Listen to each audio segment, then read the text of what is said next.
So this is our first issue, our first bump in reading the text, which would have to cause us to pause and say, okay, what is going on here? How do we resolve this? Because clearly the ancient narrative unfolds in Exodus chapters 10, 28 to 29, and then it continues Exodus 11, 4 to 8. So why was Exodus chapters 11, verses 1 to 3, what we had to eliminate for the story to make sense? Why was it added later? Well, this change, the addition of Exodus 11, verses 1 to 3, was likely done to separate the upcoming significant event, which is the last plague, from the previous plagues, highlighting the seriousness of what was to come. Because if you don't add it, you would just read the plagues, all 10, back to back. And the last one will kind of lose its seriousness. Let me put it that way. It would lose its significance, the significance that the redactor wants to give the last plague. So now you add that break. So it's like we take a pause. Okay, we take a pause from all the other plagues. You add that break, and then you bring up the last plague and you make it extremely serious. It's you're highlighting it. So that Exodus 11 verses 1 to 3 is added there. It could be that this is why they did this addition. So these additions keep the tension high between the characters, making a crucial moment in their relationship. The sense of finality suggested by Moshe is briefly interrupted by these added verses, reshaping the expected sequence of events. So you break away, it's like, okay, pause. This is the final one. Let's pause. And now let's take a break. And then let's make this one unique. So that is added. I wouldn't say it was added, but the ancient narrative is broken apart. The last, and when I say the ancient narrative, I'm talking about the ancient myth. Okay. So the ancient myth, the story that we had, is actually separated. And then the redactor puts Exodus 1 to 3 there to break it from the rest. And then would make the last plague, highlight it, make it extremely serious. Awesome. So as we've seen, we started looking at the text and we've seen some of the issues, and we have to be critical and find out, okay, what is going on? Can we gather some more data to have all this make sense? Yes, we can. Um, we have an interesting aspect of the text that depicts how the Egyptians viewed Moshe, not only with admiration but with respect, showing his influence among them. You know. So you come to Exodus 11, and this is what we are told. The part that we say is added, okay? Exodus 11, verse 1 to 3. Yudhevavhe said to Moshe, I will bring one more plague upon Pharaoh and upon Egypt. Afterwards, he will let you go from here. When he let you out, he will completely drive you out of here. Please speak into the eyes of the people and let them borrow, each man from his friend and each woman from her friend, silver vessels and gold vessels. So Yudhevavhe gave the people favor in the Egyptians' eyes. Also, the man Moshe was highly esteemed in the land of Egypt, in the eyes of Pharaoh's servants and in the eyes of the people. Now pause. What makes Moshe highly esteemed?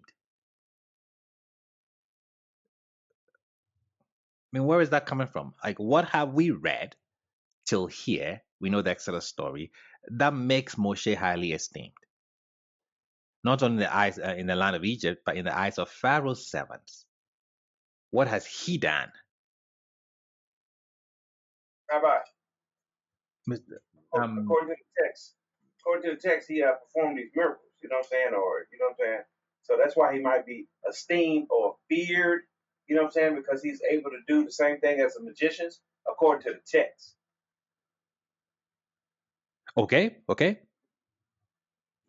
I thought he grew up in the court though. Yeah, that's what I would. Rabbi, would it be when he killed the two workers that were bothering the Hebrews? And then he ran and he escaped. And through all these years, how many ever it is passed, he wasn't captured.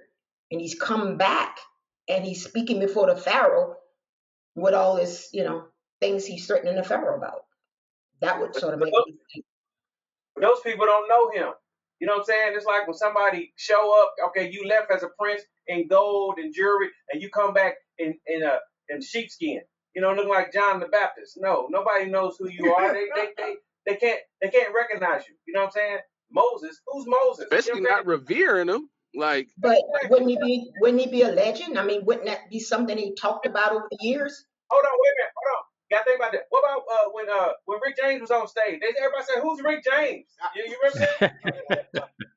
Yeah, you know. I don't know who Rick yeah, James is. but listen though, the text it says that Pharaoh's servants and all of them, like the internal workings of the court, revered him also. Forget the people. You know what I'm saying? How is the people inside Pharaoh's own court revering Moses? Well, You listen, know, I you think got they That, hated him. that, I don't think they revered him. I think they hated him because all the problems show up when he comes back, especially for the people. They would hate him. Now, if you want to reference that with fear or esteem, but they hate Moses. Who found him in the water? Was it Pharaoh's daughter or his sister? Which one was it that found him floating in the water? Could and she was Egyptian. Could his esteem have been acquired among the servants of the castle because of for her sake? You see what I'm saying? Hmm. I don't. Okay. When I think of esteem, and he was known there because of her, and may necessarily been their whatever towards her as who she was, that the servants would hold him with some type of esteem. I mean, Hmm. he didn't necessarily have to be completely and totally forgotten um, when he did what he did, and he had to flee from Egypt. But you know, she would still have esteem there in Egypt. she's You trying see what I'm to. saying? Awesome. Very good contributions. So, clearly we're all asking the same questions. The text depicts how the Egyptians viewed Moshe with respect and admiration. And then we are all asking what made Moshe highly esteemed. You know, we've given very good um, um, contributions to what it may be.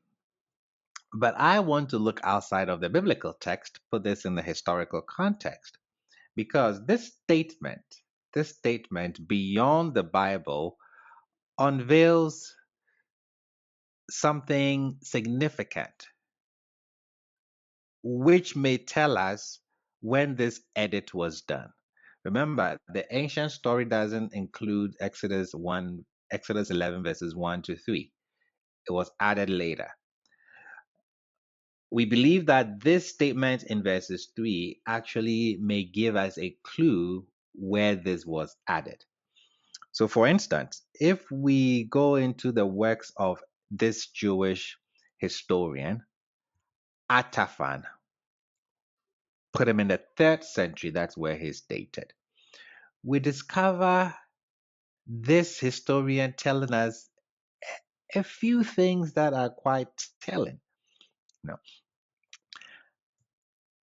Atafan tells us that Moshe imparted knowledge to the Egyptians, including some practices. He lists a few.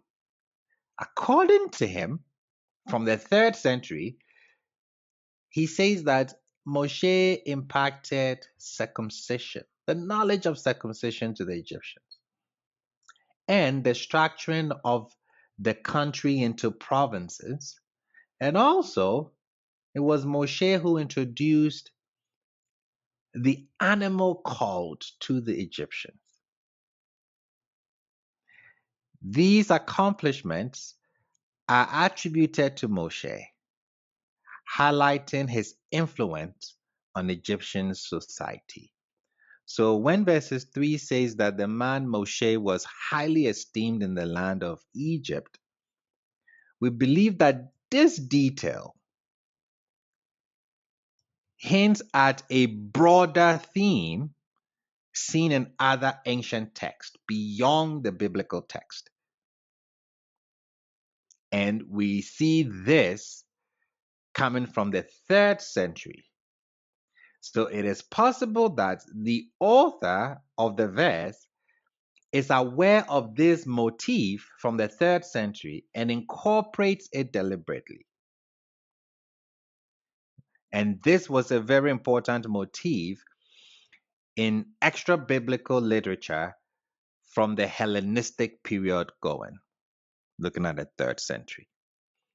So this phrase or this addition actually helps us to pinpoint when this insertion was added to the ancient narrative. Did Moshe introduce circumcision to Egypt? For lack of words, heck no. Was he part of the structuring of the country into provinces? Heck no. Moshe introduced Egyptians to the animal cult? Come on. But this was a myth, this was a motif around the 3rd century. And Atapan, he says more crazy things than this about how Moshe introduces all these things there.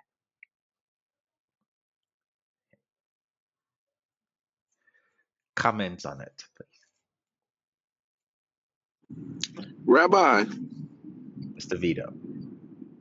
are there more people that was going crazy about Moshe in the text like this? Where you know what I'm saying? Where we need an archive of these thoughts, everybody's thoughts.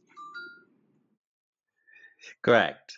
If you have this motif where people are highly esteemed, it wasn't only Moshe, you had other people, but the motif is around this time. And knowing that this is not a historical account, these little additions, because it's out of place anyways, it's out of place, but it is put there for you to see. So if you're sitting in the 3rd century or after reading this, you already have this idea about Moshe. So you read it into the text. Now it explains why Moshe can go back and forth and then nothing happens to him, because the people listening to the text or the people the text is being read to have this idea about Moshe. So you wouldn't even question, how can he just walk up to the Pharaoh and not be captured and not be killed because he's wanted? Well, he was very influential in Egypt. He was highly esteemed, so you wouldn't want to harm him. Kind of.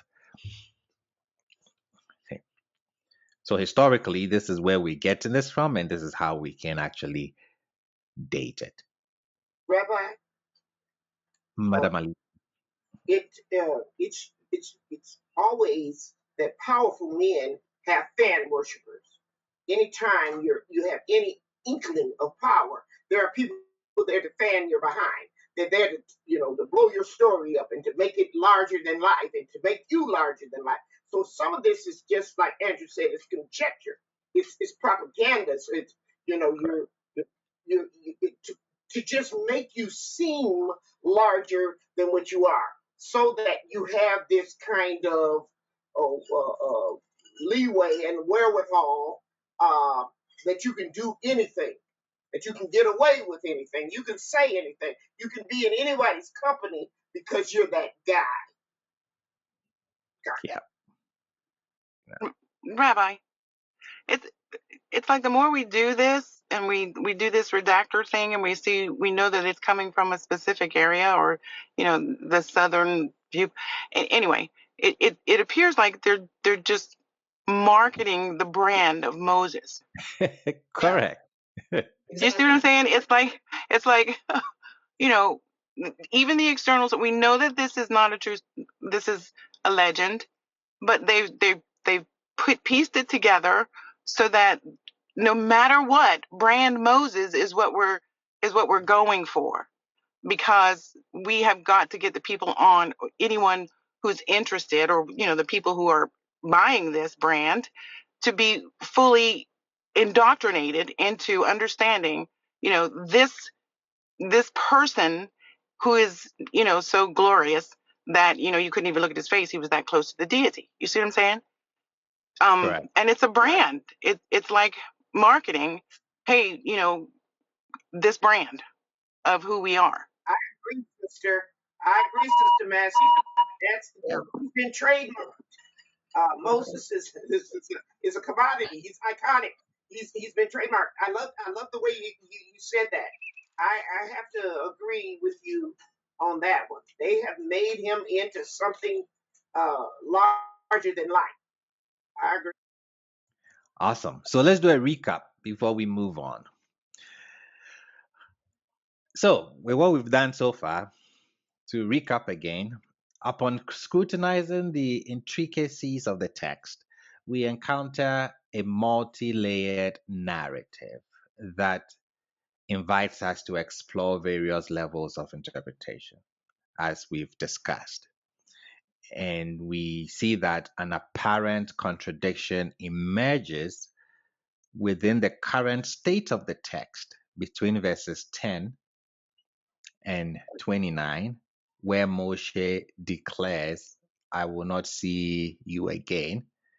And then if you compare that with his subsequent actions described in verses 4, that is when he goes out towards midnight into the heart of Egypt. He goes again, it doesn't add up. So we see that an examination of the textual progression suggests a potential disruption in the narrative. The flow is off, particularly when considering the insertion of verses 1 to 3 of Exodus 11, post the confrontation between Moshe and Pharaoh. Okay. And as we've said, the original narrative structure transitions seamlessly from verses 10 of Exodus chapters 10. It transitions from verses 28 and 29 directly to chapters 11, verses 4 to 8. We also saw that an intriguing addition to the text reveals an acknowledgement of Moshe's significance within the Egyptian context. And we've seen that this motif of recognition and reverence towards Moshe extends beyond biblical narratives, resonating with broader themes present in extra biblical text, as we saw the Jewish historian in the 3rd century saying all these things that Moshe introduced into Egypt. So that is what we've covered so far. Now, going forward, let's revisit the ancient story again. And as we go through it, let's see whether we can explain certain things. So Moshe said, thus says Yud He Vav He, about midnight. So the idea of midnight is a common theme which is found in many folk stories. It often portrays a time when demons and evil forces are most active. And the midnight that is mentioned here actually also prepares the contrast between day and night. So that's what we are told about midnight. That is when the plague is going to begin. Now let's look at the last plague. It says about midnight, I would go out into the midst of Egypt. Okay, I will go out into the midst of Egypt, and every firstborn in the land of Egypt shall die. Look at how it's worded. From the firstborn of Pharaoh, who sits on his throne, even to the firstborn of the slave girl, who is behind the handmill, and all the firstborn of the cattle. Okay. So the last plague involves the death of all firstborn. That is, it affects everyone from Pharaoh down to the least significant servant, even impacting animals like the mules and the cattle. How do we understand this, and why is this here? What is the plague challenging? The event here, or this plague, challenges Egyptian beliefs, especially regarding their royalty. What do we know about the Egyptian culture? In the Egyptian culture, the pharaoh and his family are seen as immortal. They don't die in the same way that others do. What do we know? When a pharaoh passes away, he is believed to be received by the gods, particularly by Isis, which sets him apart from ordinary humans. I'll repeat that again. When a pharaoh passes away, it is believed that he is received by Isis, he's received by the gods, which sets him apart from ordinary humans. What Moshe announces turns the belief of this, turns the Egyptian beliefs on its head. He's suggesting that even the Pharaoh and his kin, KIN, would face the same fate as everyone else. According to Egyptian theology or belief, the Pharaoh doesn't have the same fate as everyone else. But Moshe, according to this last plague, Moshe announces that essentially what Yah is going to do here is turn this Egyptian belief on its head, suggesting that even the Pharaoh and his royal family, his king, will face the same fate as everyone else. So, marking a significant shift from the usual Egyptian ideology where the Pharaoh had a distinct status, separating him from the masses. So, Moshe says, or the text says, every firstborn in the land of Egypt shall die. From the firstborn of Pharaoh who sits on his throne. He doesn't die, according to their theology, but he's going to die. Not only the one who sits on the throne, even the firstborn of the slave girl, even the animals. So puts everyone in the same category, turning down the philosophy or the theology or the tradition of Egypt on its head. Okay, awesome. So let's go on reading the text. There shall be a cry throughout all the land of Egypt, such as there has never been, nor even will be. But not a dog shall growl against any of the people of Israel. So this, it says that not like even a dog will not bark. Why the dog? What do we need to know about the dogs and the barking dogs? Well, it's a negative omen. A barking dog is a negative omen. So if you look at the Ugaritic texts, KTU 1 verses 4 and then KTU 7 to 12, you would see. I'll put the sources in Teachable, so that you can. I think we have this already on the Jacob cycle. So I'll move that document and then make it available on the numbers side So they of the course. so so they saying when a dog barking, the dog usually barks when something bad is about to happen, giving you a warning. Correct. So that's what A that means. negative omen. Yep. Awesome. Moving on. Narrative flow. As we have seen from the ancient narrative,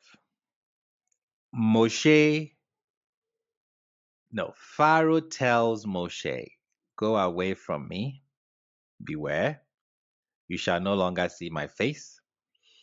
And Moshe says, yes, I will not see your face. And then Moshe tells Pharaoh what is going to happen. And it says, and all these servants of yours will come down to me and prostrate themselves to me, verses 8, saying, go out, you and all the people who are at your feet, and afterwards I will go out. So Moshe comes and tells him, this is the last plague. All the firstborns are going to die. And then Moshe walks away. What would you want to happen in the next chapter? I guess you would expect what was said to happen, right? From reading here, from Exodus 11, from here, we would expect that what was said will happen. We would go to the encounter where the firstborns die, and then they leave out of Egypt. But that is not what we get. We are interrupted by Exodus 12. Let me read it. The Lord spoke to Moshe. Yud-Heh-Vav-Heh spoke to Moshe and to Aaron in the land of Egypt. So Moshe walks out of Pharaoh's court, tells him that this is what is going to happen.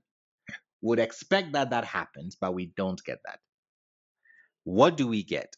And Moshe and Yud-Heh-Vav-Heh spoke to Moshe and to Aaron in the land of Egypt, saying, this month shall be to you the head of the months.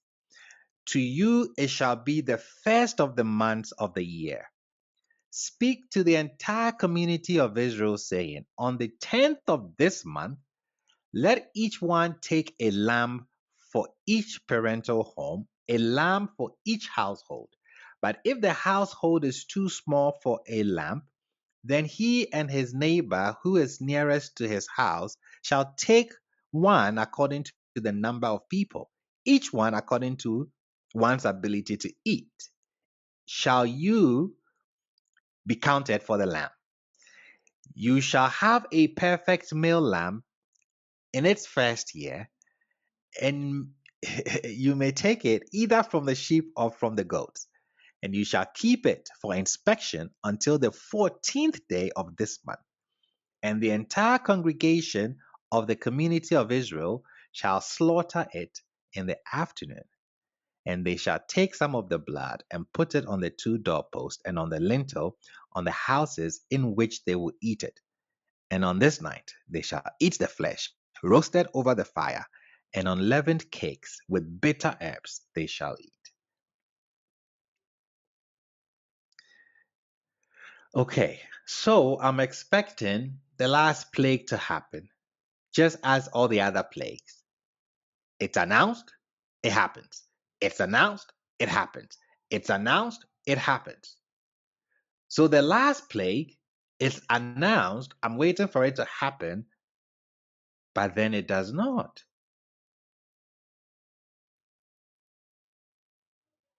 Not only does it not happen, I come to the next chapter and I see there's a significant shift in the narrative flow from the chapters leading up to it. What are the differences? I'm saying that Exodus 12 marks a significant shift in the narrative flow of the chapters leading up to it. Why? From the beginning chapters up to chapters 11, the story unfolds in a narrative style. We have narrative throughout. It starts with Moshe's life from his birth, his escape to Midian, his divine calling, and the initial plagues that afflict Egypt.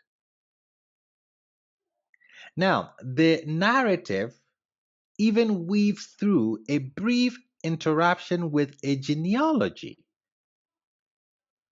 but it still maintains its storytelling mode throughout.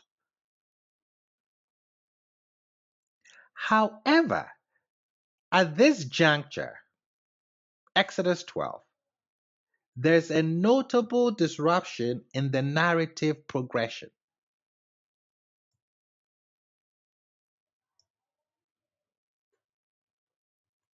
We see that something changes. The story could have seamlessly transitioned from the announcement of the final plague at the end of chapter 11, that is the death of the firstborn, to its execution. That is what we would want to see as all the other plagues.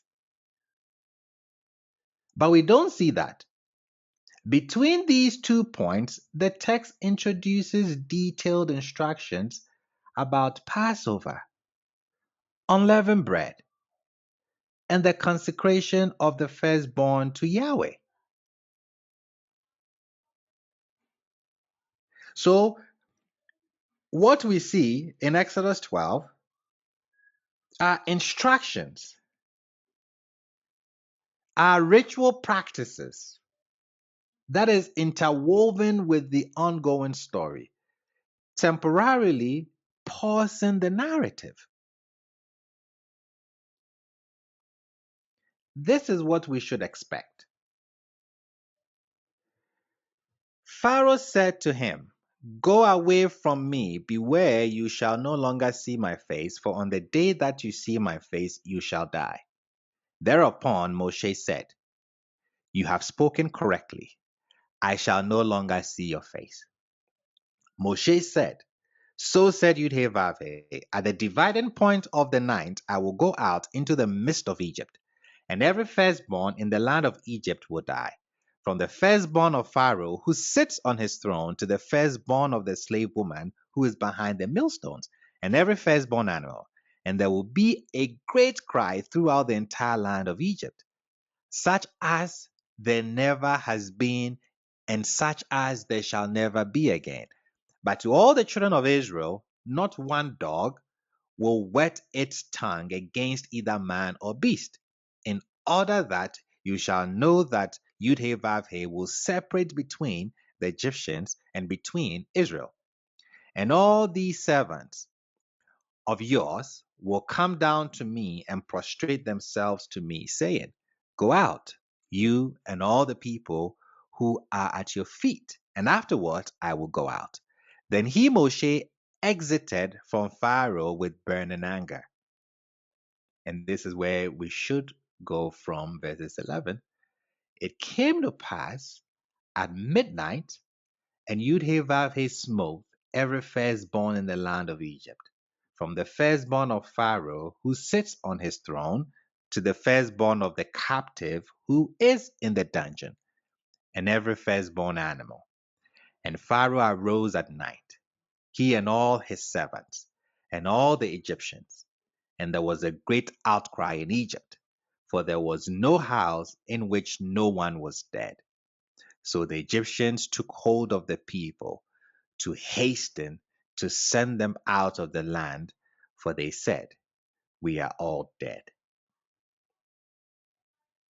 This is the ancient myth about the Exodus. I repeat that again. This is the ancient myth, the ancient story. Just as the plagues, it's announced, it happens. It's announced, it happens. It's announced, it happens. When it gets to the last plague, we see that there is a break.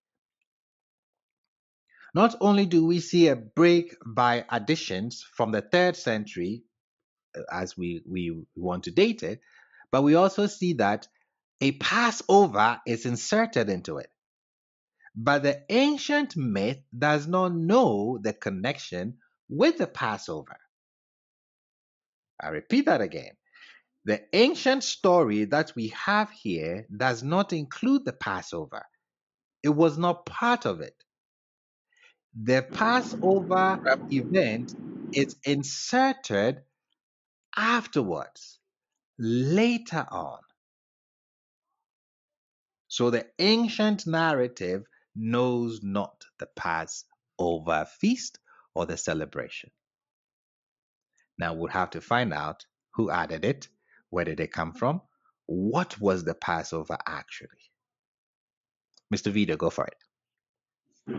Rabbi, that was a smooth place to stick it though, like because he gave that time frame for, you know what I'm saying, for midnight, you know, so you could be like, okay, well, when Moses left out, you know, they prepared this little feast and stuff, but then midnight came, you know. Correct. So you would It think was it smooth enough flows. to sit it. That's true. It was a very smooth place to sit it. Correct. It wasn't like the other. It wasn't the other ones was like very bold and like cruddy and crude. Like this seems like somebody had more literary knowledge than the previous.